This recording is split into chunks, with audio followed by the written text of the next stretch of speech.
বন্ধুরা, কেমন আছো তোমরা সবাই? আশা করি ভালো আছো। গোপাল ভাঁড়ের গল্প চ্যানেলে সবাইকে স্বাগতম। আজকের গল্পের নাম তোমার শ্রাদ্ধ করব।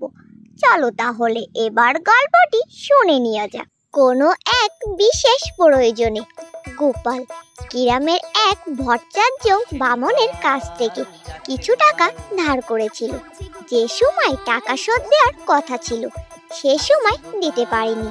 বামন প্রতিদিনই টাকার তাগিদা করতে লাগলো। ধৈর্যেরও একটা সীমা আছে।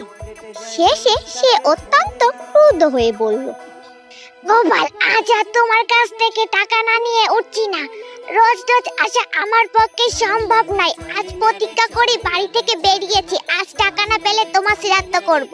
গোপাল অনেক কাকুতি মিনতি করে বলল, আজ হচ্ছে না ভট্টাচার্য মশাই, আপনি কাল আসুন, আপনার টাকা অবশ্যই পাবেন, আপনাকে আর ঘুরতে হবে না। ভট্টাচার্য মশাই বললেন, আজ আর তোমার কথাই বলছি না গোপাল, টাকা না পেলে আজ তোমার শ্রাদ্ধ না করে আমি উঠছি না। গোপাল এবার রেগে গিয়ে বলল,